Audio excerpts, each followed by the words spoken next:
Okay, and welcome to the July money webinar series. I can't believe I'm saying July already. I said that about June too, and that just feels like it was a week or so ago.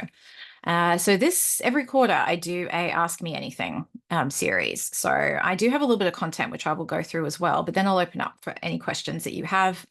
If you don't want to be on the recording for the questions, more than okay, I will hit pause for that, just so that you can ask questions freely. But the main purpose behind these sessions is so that you can ask the questions that you don't know who else to ask. And sometimes it's just a validation of what you're doing. Go, does this sound right? Or I heard about this, what do you think? Or I've heard about this product. Sometimes I've heard of them and sometimes I haven't. There's so many different financial management style products that are popping up around the place. So I will do my best to answer all questions. So before I get stuck into the content of it, I'll just do a little bit of an introduction on myself. My name is Alpha, and yes, that is my real name. I get asked that sometimes. They're like, "Oh, wow, did you change your name?" I'm like, "No, that was the one I was born with." I can thank my mother for that. I like it too. And so I help women business owners understand their and improve their money mindset, and then connect that to their business finances, and then connect that to their personal finances. There's a whole lot of education that we just don't get in relation to money. And unless you're on a personal development journey, the mindset side can feel a bit of a struggle as well. And even so, we're in our heads. It's sometimes helpful to have a different perspective kind of put on things, and us to be prompted for questions, to be able to develop and grow. And even to then understand what we need to even ask about. Because sometimes you just sit there go, I don't even know what I don't know. I don't even know what questions to ask. So it's providing some additional information to help trigger perhaps some questions that might be lurking in there. So a little bit more. I started out as a corporate tax accountant. That was me as a fresh graduate. I was working for KPMG. I came out of university first with a business and marketing degree.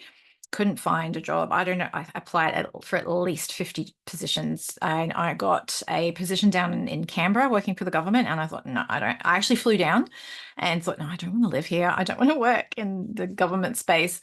And so I was a bit lost. I did some traveling, and then I don't know, I sort of fell into the accounting a little bit, and then so studied that, got a job, and worked in tax for a few years before I decided I really didn't enjoy it. I left KPMG and then worked for Virgin. It was Virgin Blue back in those days, the airline, and that was great. I loved the environment and I loved being able to create something. So the team, I was still in tax. The team was very small, and I got to create the systems and processes and build it up so that it ran. But after about 4 years of that, I got really bored because I was like, well, I've done the thing now. It's just chugging away.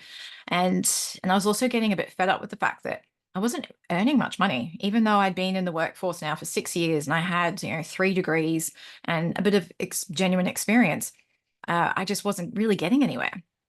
So after a bit of a frustrated discussion with some friends at dinner, I moved into technical writing and then into management consulting. And that's when things sort of changed quite dramatically.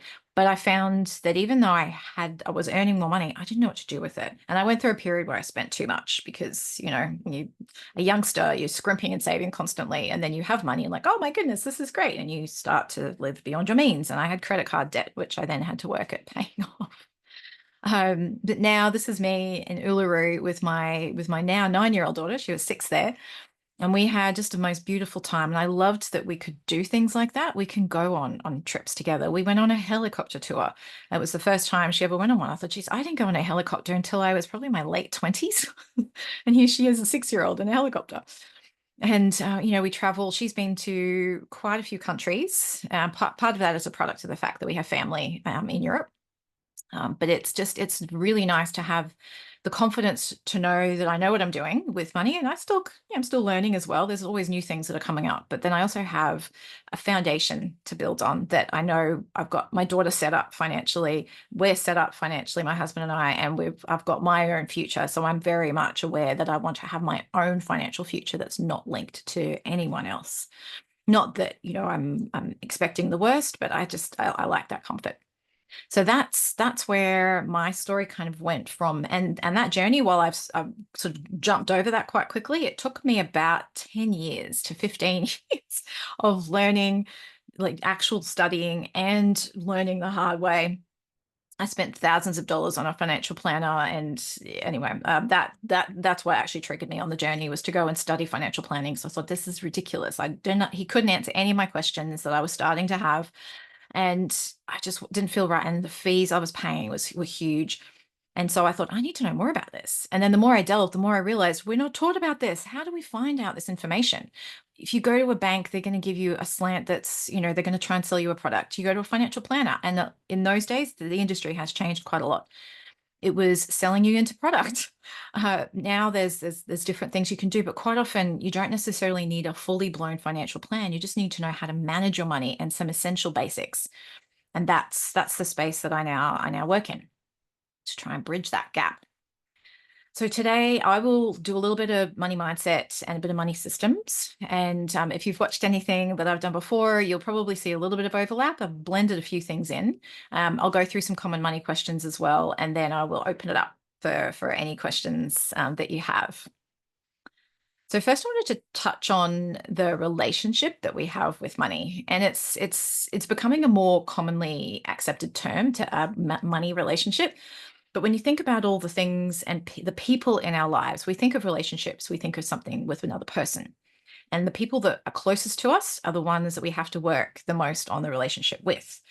People in our household, we work on the relationships with our children, we work on the relationship with our partner, perhaps with our parents, with our friends, and the time that we spend and the effort that we spend and the attitude that we come to those relationships with becomes really important.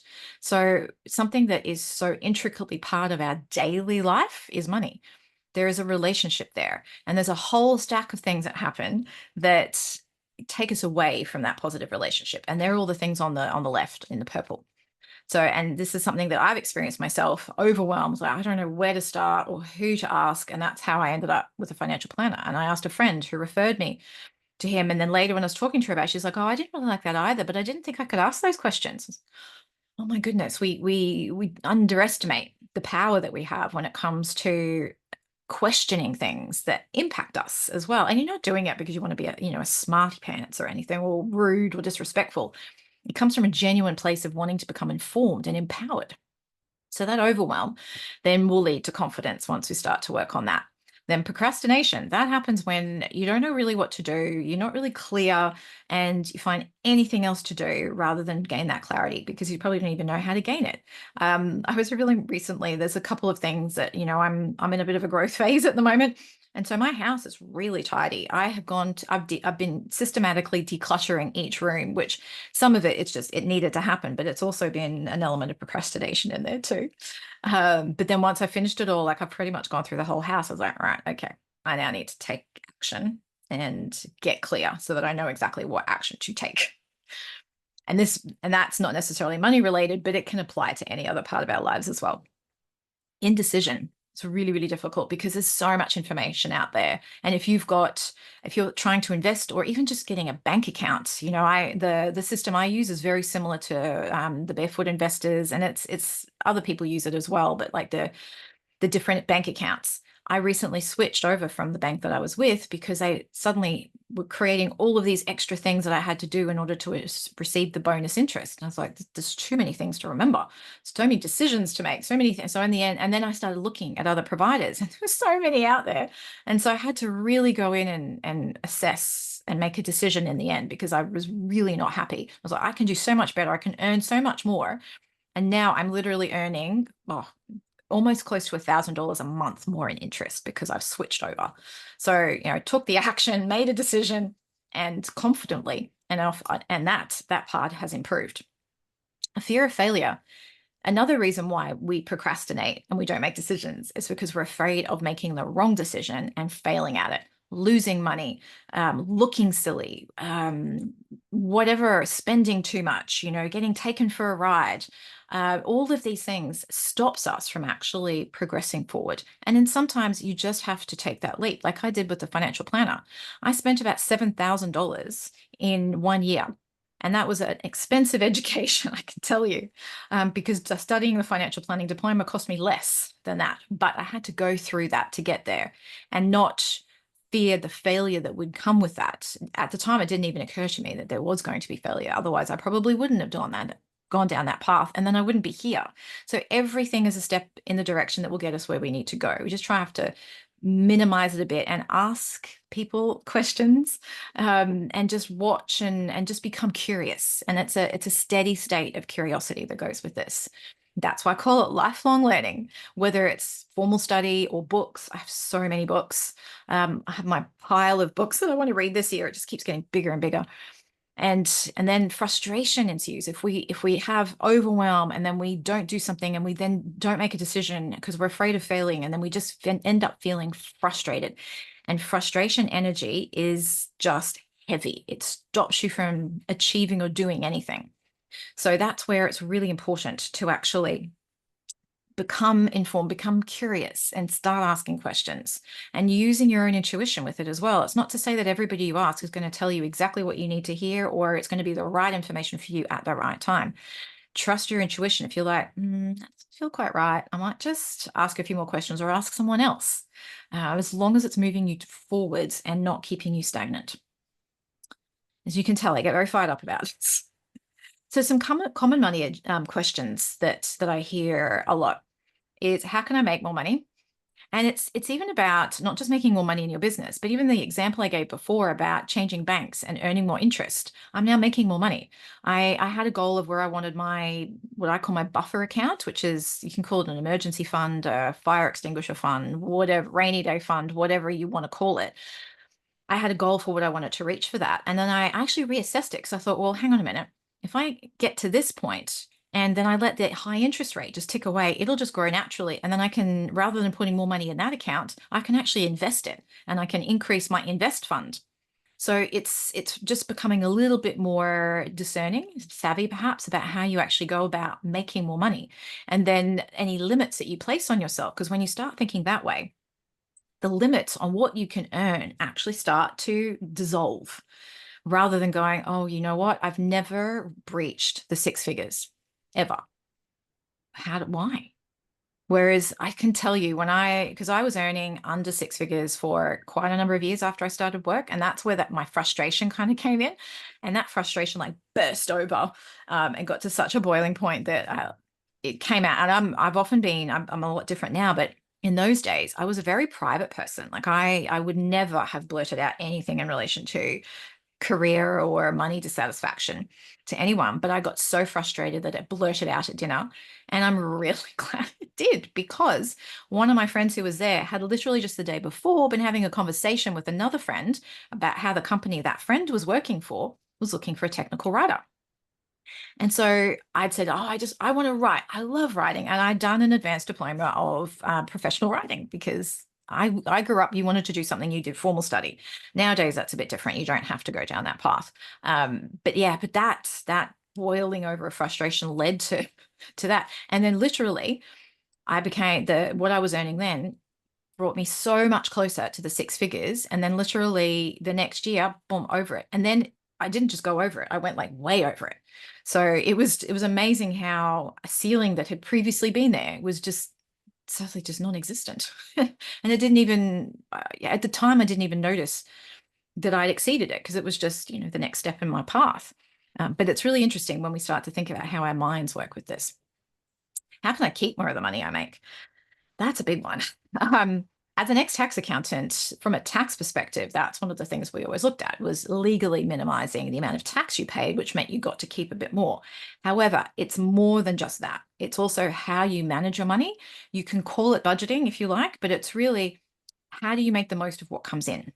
Are you spending it on the things that are actually going to help you move forwards? And some of things are frivolous, and that's totally okay, which is why I have a fund for frivolous things. And I also, in my business, I have a fund which is for, it's like growth, learning, and I don't call it a fund as such, but it is also for if I want to go to a retreat or if I want to go to a conference, I have money set aside for that. And it's just knowing where it's going, understanding when your spending peaks and troughs are, so that you can plan for that. So that when, like, for instance, a month ago, I got my annual bill for the website that I run, and it's charged in US dollars. And of course, the Australian dollar is not great at the moment. So the bill was, a bit higher than it was last year. But I'd already factored that into my budget. So it made it a lot easier to handle that. And then when you get those bills, it's almost like you're waiting for them to come in because you're just like, I've got the money set aside. This is really exciting. I don't need to feel so heavy by getting a large bill. So that's how it can actually become a bit more fun when you can see where your money's going. And it doesn't have to be nitty gritty. It can be a little bit more macro as well. So you can categorize expenses too. And there's software out there that does that for us as well these days. Paying off a mortgage and investing. That is an education piece I see that's starting to disappear. That concept that I have to pay off my home. That's all I'm focused on is paying off debt, whether it's home loan, personal loans, all of it, that will focus primarily on mortgage. And then I can invest. It's a little bit like, you know what? I'm going to work really hard my whole life, and then I'm going to have some fun when I retire. Well, that just sounds hard, really. And it doesn't sound fun at all. When you're younger, you've got the energy, you've got the strength, you've got the stamina to be able to go and do things. Like last year, my husband and daughter and I, we were in the Cinque Terre, and I decided we would walk between two of the towns. I think I picked a mountain to, like, some of the walks looked nice and easy. For some reason, I didn't obviously do my research, and we were literally like climbing up a mountain and down the other side again.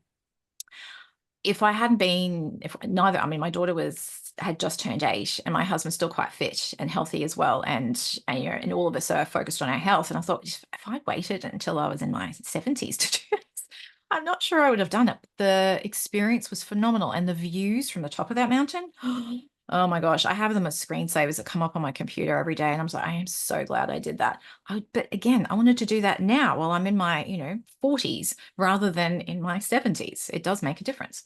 So being able to have money set aside for fun, paying off your mortgage, and investing so that your money can actually grow as well, because interest rates for mortgages are often still lower than the amount you would get as a return from investing money too.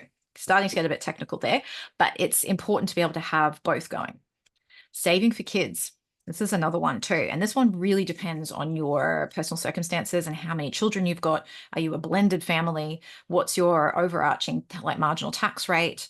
And so how you do it. Ultimately, if you want to save for your kids, set up an account and just start doing it. Preferably high interest bank account, and you can figure out the rest later. But at least just get going. If you're going to then invest it, you can put it in an investment fund. You can take an ETF and just start chucking it in like a mass ETF that covers lots of different markets and lots of different products and industries. Just keep putting it in there. We often get so caught up in having to do it perfectly that we don't do it at all.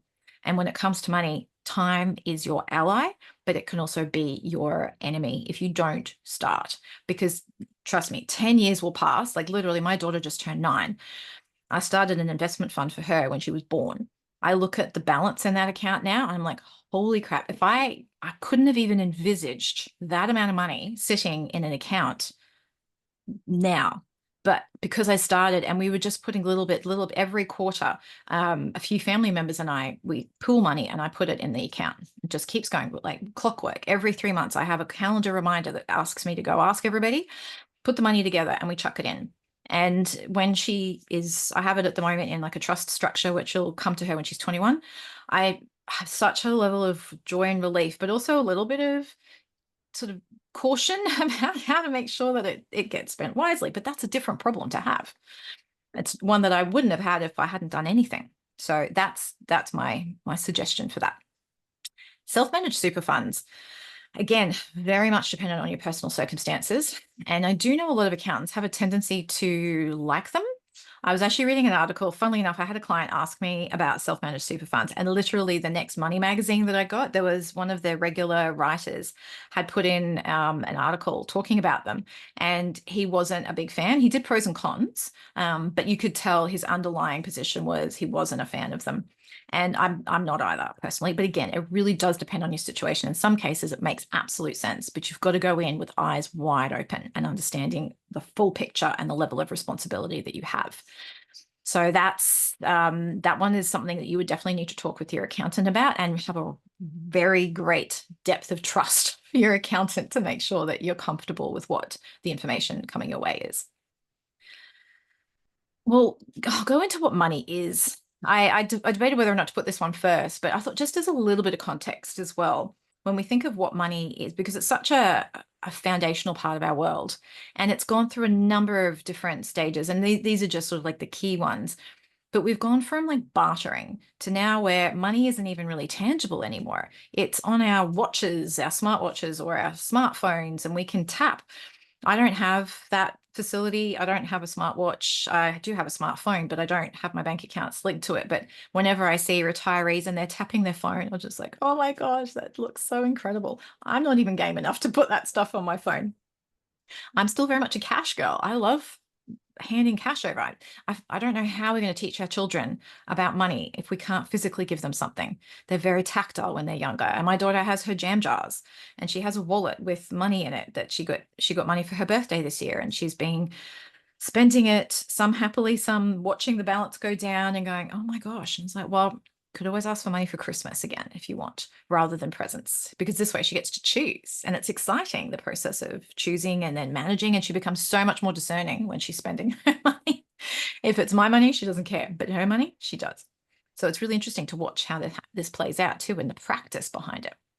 So now it's this digital space where there's bank accounts everywhere. We've got so many logins for everything. And then because of scammers, there's all these double logins, and you get text messages and identity confirmation, all of it. So it's just holy moly. So I try and keep things simple because that's just the way I work. Speaking of the overwhelm as well, and this is something I just threw this in here recently because I went and saw Inside Out 2 at the movies with my daughter, and we both loved it. And I have to admit, I mean, she's watching it through a 9-year-old lens of trying to figure out her own emotions. I'm watching it through a grown-up lens of, oh yeah, there's the emotions, but oh, they're talking about belief systems.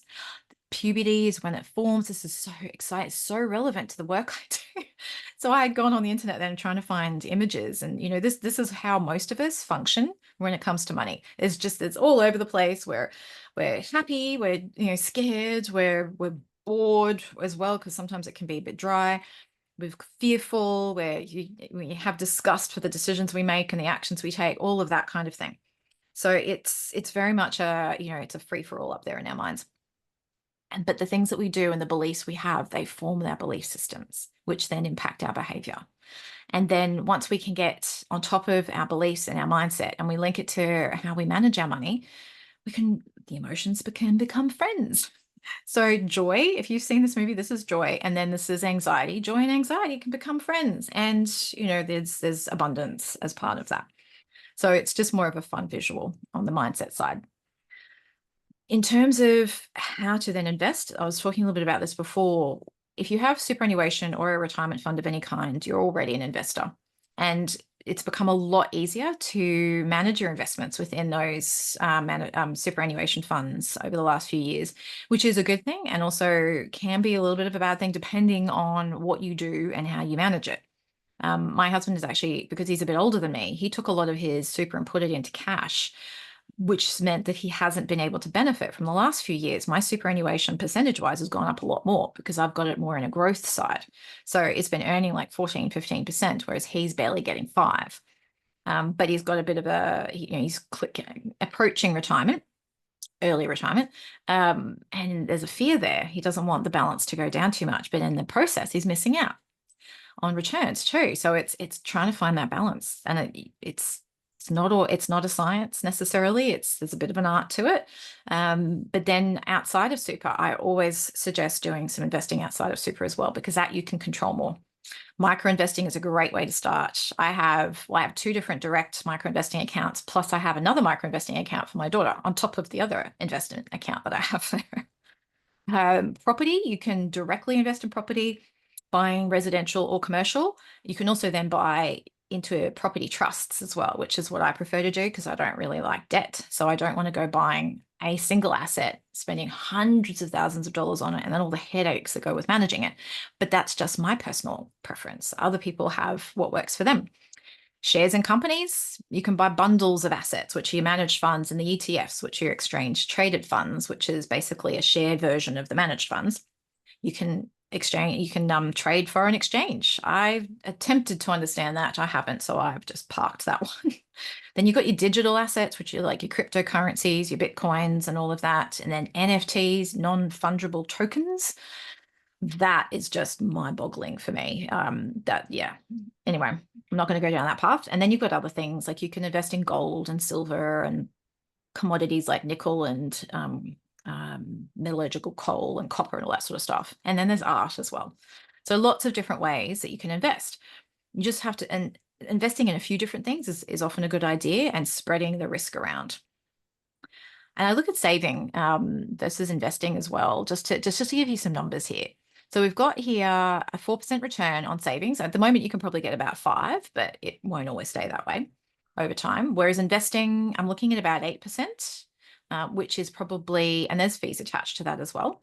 But it gives you a little bit of perspective of what happens. So if you're saving $100 a month or investing $100 a month, you get about 15 grand a year. I'm sorry, 15,000 at the end of 10 years if you're saving, and you end up with about 17,000 by investing it. Now that's taking into account fluctuations. A saving rate in 10 years, I don't know whether it'll be around that. It's been pretty low for a long time. So at the moment we can benefit from higher interest rates, but it may not stay that way. Self-managed super funds, if this is relevant to you, I can go into it a bit more, but I just put a few things there in terms of, there's flexibility and choice, but then there's a lot of cost and responsibility that goes with them as well. So I won't go into too much detail, but if you do have a question on that, then you can please ask that in the Q&A. Systems. I do like systems because it makes my life easy. I can just have things ticking away and I don't have to worry about it.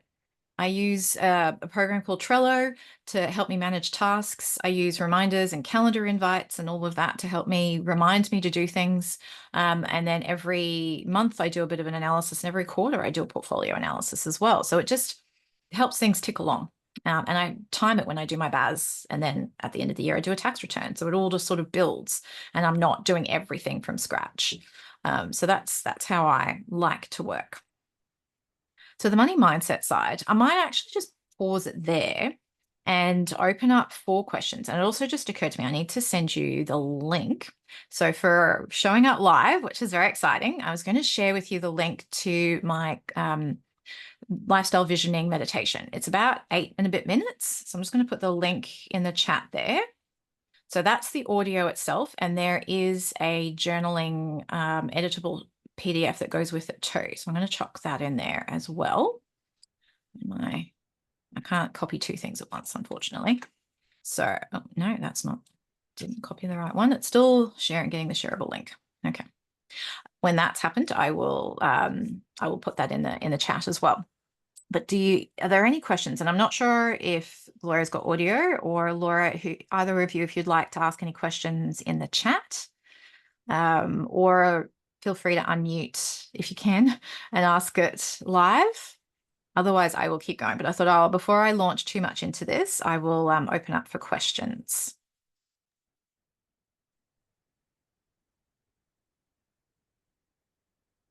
Sure, links will go. Okay. Any questions at all that you'd like to ask about anything related to money, business structures, and how to manage money, accounting software, beliefs, and how to change habits? Well, I can talk a little bit more about that shortly anyway, but if you have any questions, if you don't, I will keep on going. And I'm still trying to get the journal link to come. I'm still creating the shareable link. I might even see if I can just put the whole document in here. Let's see if that works. All right, let me try this. Let's see if this works instead. Okay, there it is. So now the actual document is in the chat as well. Okay, all right, I will keep going then in relation to what money mindset actually is. And we're looking at our beliefs and our experiences and habits. So beliefs is what we believe about ourselves to be true. Doesn't matter if it actually is true or not, but if we believe it to be, it may as well be. And then those beliefs impact the energy that we put out into the world, what we are looking for, and what then comes our way, and the experiences as a result. And that then impacts our behavior. So we experience something, we behave or we react generally in a certain way, and that then impacts our behaviors, and the repeated behaviors become our habits. So this is a different visual going a little bit deeper. So if you have read James Clear's Atomic Habits, there's a similarity here, which happened completely coincidentally because I'd already prepared this and was working with clients with this when I read his book. So that sense of self is also our identity. And the identity, interestingly enough, comes out quite a lot in that Inside Out 2 movie. And it's formed by our beliefs, our behaviors, habits, and it interacts together. And it becomes very much a self-fulfilling prophecy in a way. So the way we see ourselves is very important. We identify as, like I used to identify as a shy, chubby kid because that's the way I was. My father's culture are cheek pinchers. So I used to have quite full, I mean, not so much now, but up until probably my mid-30s, I would say, I had quite full cheeks. And as a kid, they got pinched a lot. You know, I'd have all the relatives and the family friends going, oh, there's a little chubby elephant on there. So I actually didn't smile properly for probably about 2 to 3 years in my mid-teens because the smiling created more cheeks. And I look at now and I have all these like half smiles. I thought, oh my goodness, you should have smiled when you didn't have crow's feet. Now I don't care. And I was like, right, I'll smile. But it's just, there was that belief. And then I was also very quiet. And that impacted the feedback I got from teachers, from the guidance counselor at school, and all the things that happened. But the amazing thing though, for me, when I went to university, probably I had a lecturer who I got along quite well with, and he kind of took it on himself to be a bit like a surrogate dad. He saw stuff in me that I didn't see. He put me up for a tutoring position in the economics department. Now, of my foundational year at university, economics was my worst subject. So when he did that, I was like, what do you mean you're putting me forward as a tutor for economics? I got the only like C I ever got was in economics. And he's like, oh no, but you'll be great. You're very personable and you're very easy to understand. And it turns out the lecturer for the economics, while he was lovely, was an Indian fellow who had quite a thick accent. And a lot of the foreign students were having difficulty understanding him. So they were trying to get native Australian speakers to be the tutors. So there was another tutor and myself, and I was petrified that I had to stand in front of a group of, somewhat smarter students and be an authority in economics. What I discovered though, it's you really, really understand something when you have to teach it. And it clicked. I suddenly got it. And so I also discovered that I really enjoyed teaching, which there's a story behind that too, because both my grandmother and my mother were school teachers. And I have to admit, I was a little bit of that, I'm not going to be a teacher. I don't want to be a teacher as well. Like I was listening to all the stories that my grandma and my mom would talk about for, their careers. I was like, I don't want to deal with any of that. So I like shunned it, but I actually really enjoy it. So that gave me the confidence. It also helped me come out of my shell, and it started to change the beliefs I had about myself and what I was capable of. So sometimes it actually takes a belief that someone else has in you. They see something you don't see for it to really start to blossom and to develop. And I've also had that in my career too. And interestingly enough, they've always been men. So I was like, I want to be able to be that kind of provide that belief for people, because I see so many of my clients tell me the things that they can't do, but their actions and the things they've done in their life that they've told me has already disproven that belief. But we haven't connected the two. We haven't connected the belief with the historical action and gone, you know what? This one has already overtaken this belief. You now need to start looking at how you adjust your identity to match so that your beliefs can catch up to that, so that your behaviors can change and that you can then create better habits to support this new belief structure. And this all does need to happen somewhat incrementally as well, because if we start to change our identity too quickly, too dramatically, our brains will start to shun this and will create obstacles. We can call it self-sabotage or whatever you want to call it, but obstacles will start to come in our way. We'll start to have other anxiety and other fears about things that never occurred to us before. People might say things that we take differently because we're trying to find a reason to not believe this new belief, or an emergency might come about. I had a client once who was saying that Just when they started to get on their feet and they were doing some investing, the share market crashed and they sold. And I was like, and they said, and don't worry. And they must have seen the expression on my face. Like, I realized later I shouldn't have sold. I was like, no, if anything, you should have bought more rather than selling it if you didn't need the money. And then another client had this, like, it constantly seemed to be a medical emergency. Her son broke his arm, so they went to savings. Or, they had, a family member overseas was sick, so they had to drain their savings to fly over there. And there was always something. And so we had to look at the patterns that occurred and what was happening in their minds to be able to, and it wasn't like they were creating these dramas or these tragedies, but somehow there was a linkage, but the energy between it. And it does sound quite woo-woo, but it is so, I've experienced it and seen it too many times to disbelieve it. So it's really, really important to be able to, and so that reinforcement loop then starts to happen if we don't really work on these things incrementally. And we also don't have to wait until something dramatic happens. Become aware, become curious, ask those questions. And this is also where becoming clear on what you want as well. So there's belief systems, and this all starts to happen in parallel. So the visioning exercise, the meditation that I've put in the chat, and the journal that goes with that will start to help you unlock some of this too. Start to imagine what it is that you want for your life. Visualize it, because without that, what else are you doing? It becomes too random, too misdirected.